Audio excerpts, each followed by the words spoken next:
বাবা মাকে রাজি করাতে পারছেন না, বাবা মাকে রাজি করানোর জন্য আমি আপনাকে একটা বুদ্ধি দিই, খুব সহজ। সেটা হলো, আমি সহ আরো বিভিন্ন আলেমদের যথাসময়ে সন্তান উপযুক্ত হওয়ার সাথে সাথে তাকে বিবাহ দেওয়ার যে ফজিলত, মর্যাদা, গুরুত্ব, এই সংক্রান্ত যে সমস্ত বক্তব্য আমাদের আছে, এই বক্তব্যগুলো ইউটিউবে ছেড়ে ওয়াশরুমে চলে যাবেন, টয়লেটে চলে যাবেন।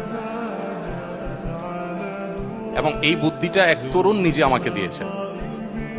আমাকে এক তরুণ বললেন যে, ভাই, আব্বু আম্মুকে বহুভাবে ইশারা ইঙ্গিতে বলি, কোনোভাবে তারা কান দেয় না, কথা শোনে না, পাত্তা দেয় না, আর ডাইরেক্ট বলতেও পারি না।